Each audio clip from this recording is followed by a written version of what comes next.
You might be saving for a down payment and trying to figure out your expenses for buying a home.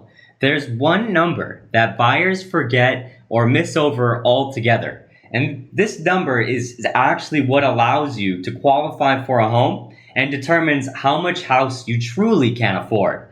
You might have a good job, a large down payment, yet if you miss this one number, you might not be able to get a good home that you like or even qualify whatsoever.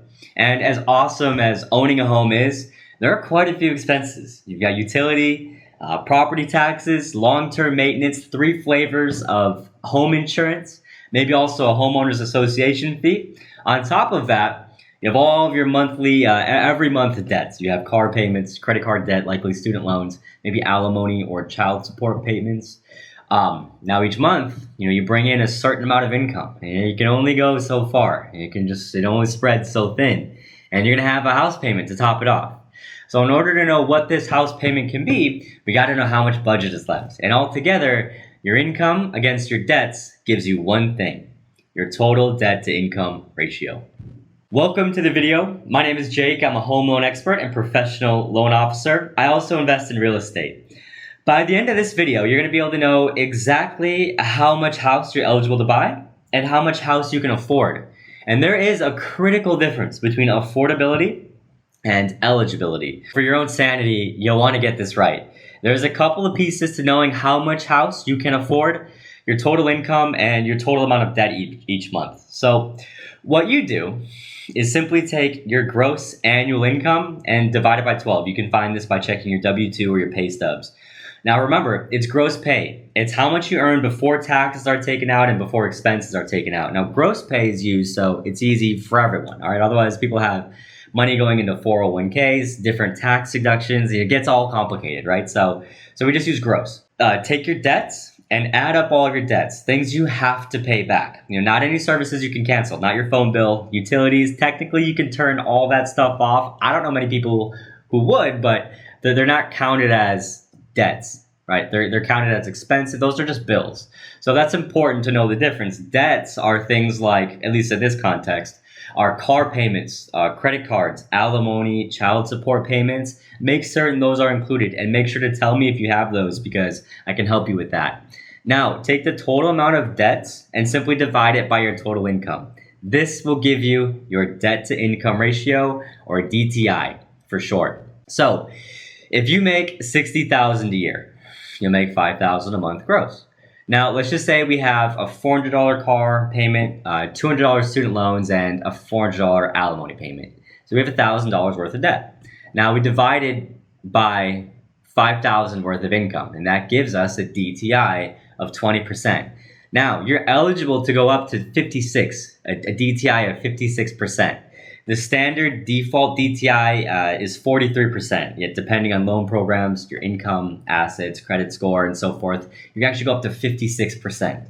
So if you didn't have any debt whatsoever while you were qualifying for the home, $0 in debt. That's being able to pay up to $3,000 a month on a house. You can get a very nice house for $3,000 a month, yet you won't be able to own much of anything else that's very nice. Because if you received a paycheck for any amount of time, you'll quickly realize your gross pay is not your take-home pay. If you make $60,000 a year, you likely take home about $42,000, and that's $3,500 a month of income you have to cover all of your expenses. So the golden rule is to keep your DTI under 25%, right? That's the golden rule.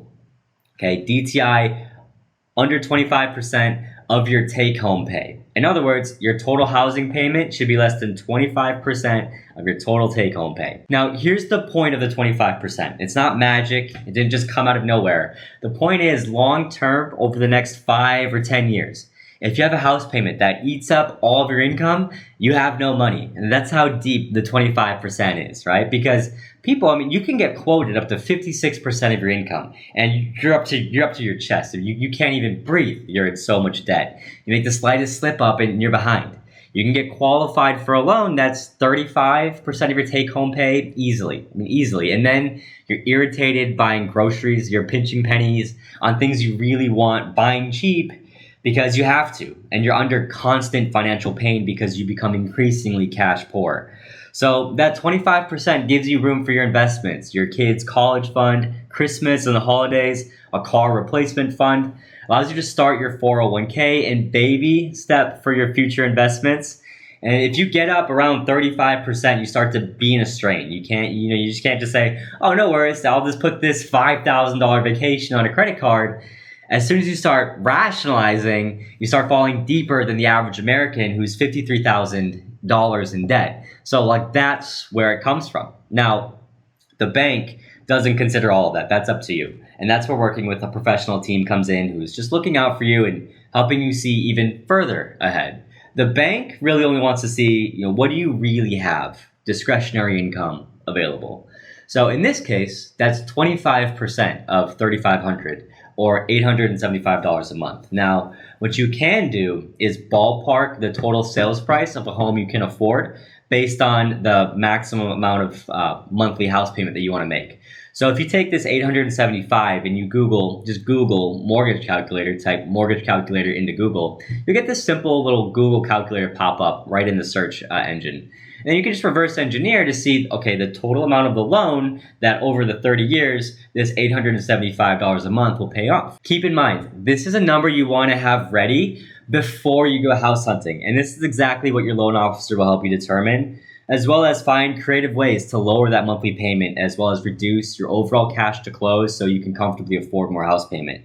Now, based on that, you're watching and searching for a video like this, make sure you subscribe. We got lots of cool real estate topics we talk about here and how to ultimately become financially independent through real estate. Now, before we go, let's just really drill down on how you reduce your debt to income ratio. We now know what it's made of.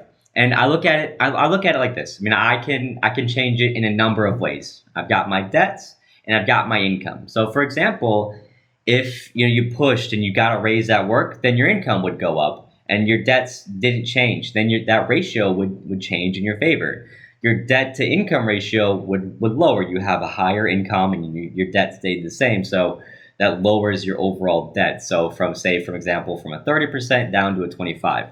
Now, similarly, you could all actually say, wow, I've got 3 credit cards, right, that I'm paying on, and one of them is a higher interest. Now, instead of paying all 3 equally, pay that one with the highest interest first. If we're talking about how do you make a better return on the money that you're spending, say, instead of paying down all of your debts or putting all of your money into a new debt, find something that you can put your money in that you can pay, say, 5% and get a return of 15%. And if you're talking about investment, real estate, you can do that with a credit partner. You get a credit partner who gets paid maybe 10, 20% just for renting out their credit to you. And so it's better, instead of waiting for 2 years while you slowly pay off your debt with the remaining, minimal remaining income that you have left over each month, you simply get a credit partner who has the funds already. And by simply floating over 10, 20% of the profits, you can just get in the deal right away. You can start growing your income right away. There's ways to maneuver around your DTI. Ultimately, work on those 2 levers and follow a proven plan.